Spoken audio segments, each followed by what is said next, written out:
Well, this is going to be an easy one to review. This is the Tribit Stormbox Blast, and this is 90 watts of Bluetooth 5.3 speaker. It's a boombox style speaker. And my review, this is probably one of the best Bluetooth speakers I've ever used.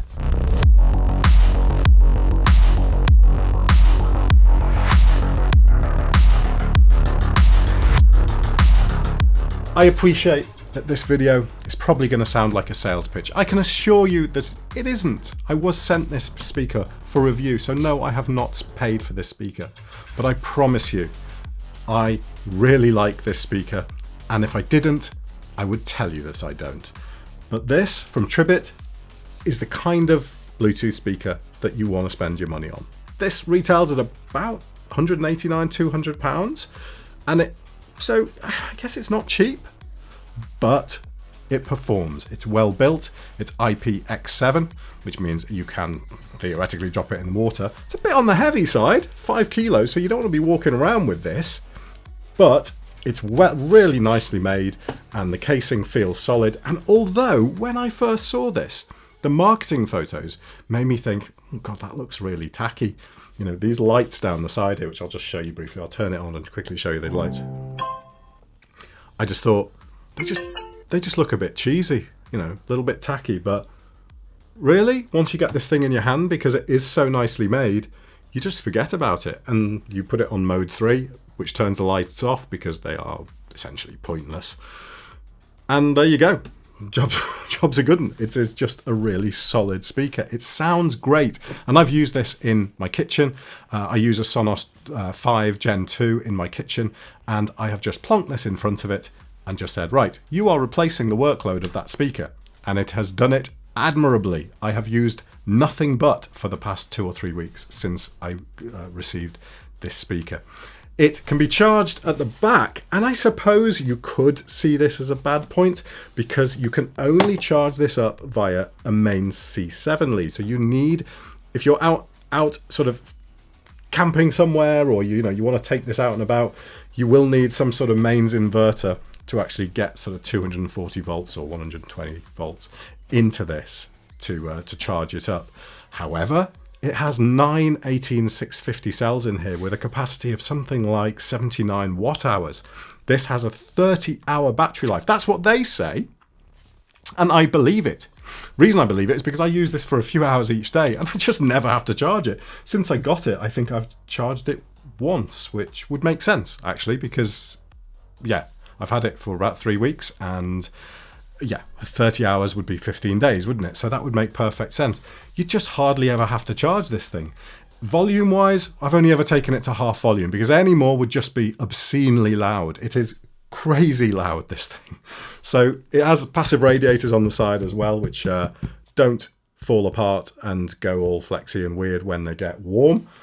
And nice rubber feet on the bottom, so when you place it down, it feels sturdy and solid. It doesn't feel like it's kind of going to rattle about or wobble around. Other things on the back in this sort of rubber flap here, because of course it needs to have this huge chunky rubber flap to make it IP67. It's got an auxiliary in because unfortunately this only supports the SBC codec.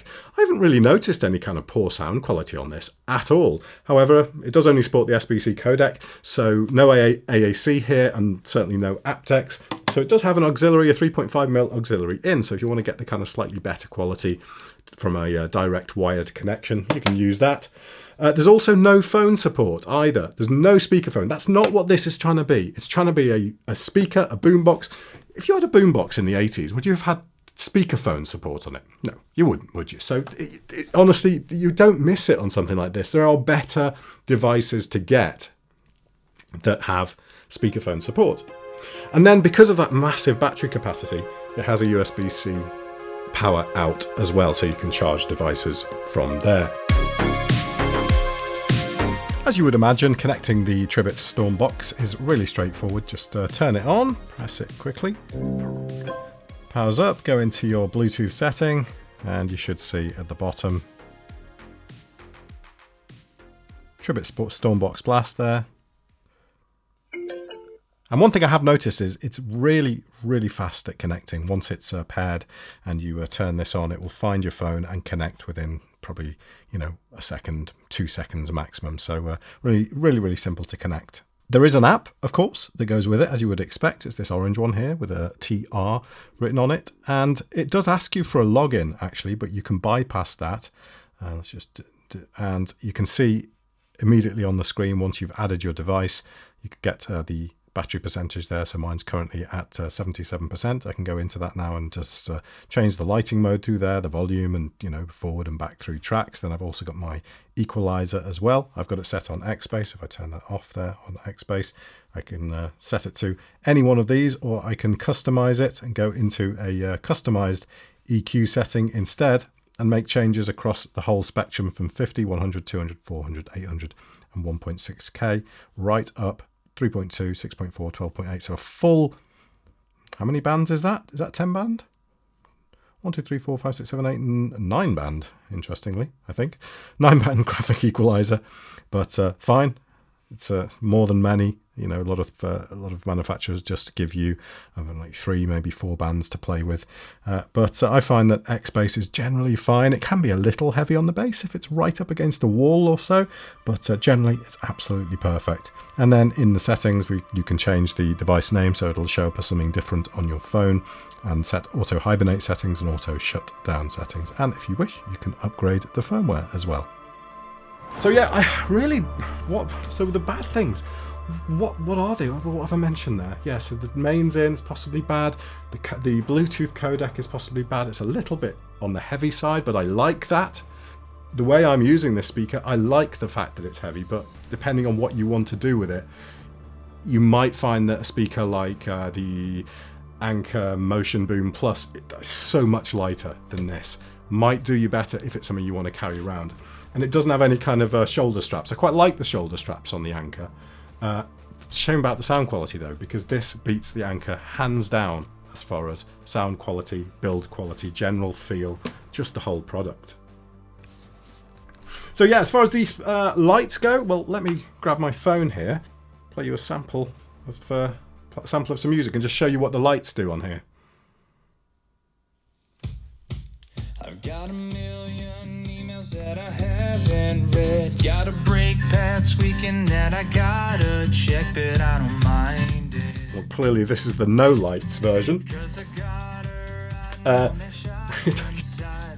it just sounds so. I remember doing it when I was sat here and I started listening to the Motion Boom Plus, and I was just like, oh my god, it sounds awful. But you just listen to this now and it's so much better. So as you adjust the volume, you can see that it turns the lights on, and you can see that you've got the orange lights here, and whatever you have the volume set to is shown. I hope you can see that on the camera. I'm not quite sure how well that'll come through on the camera. And then mode 1 is this, which is just a bunch of sort of rainbow lights and just random flashing in the middle. What's the point? And this one is a little more subtle, where it rotates through the spectrum and just essentially bounces up and down like a standard visualization. And the center speaker matches the outside colors. So.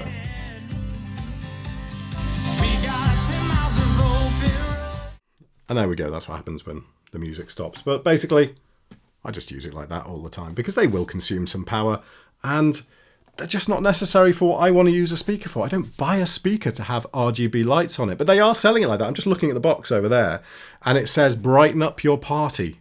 So that is a big selling point of this as far as Tribit is concerned. So I am sure that there are some of you out there that really like this type of thing on a speaker, like the RGB lights on a speaker. I am not one of those people. If you are, please let me know in the comments. Let me know why you like them, what you find, where you use them. And what I will say about these lights is if it's dark in a room, they will light up a room. They are bright enough to actually provide some sort of disco lighting. But it does seem to be more like your sort of Uncle Derek has got his disco gear together from the 1970s and is putting on a disco in Lanzarote or something like that. It all looks a bit kind of cheap, but it will light up a room, does the job. But let's put this through its paces, do some audio tests like I usually do. Other than that, I might as well just wrap this up here and say, this is a great speaker, really definitely worth the money for £200. I would highly recommend this. I'll put links in the description as I always do, but let's finish the video off with some audio tests on the Tribit Stormbox Blast. I've got a million emails that I haven't read. Got a brake pad squeaking that I gotta check, but I don't mind it, 'cause I got her riding on that shotgun side with that take me to the sunrise look inside her eyes.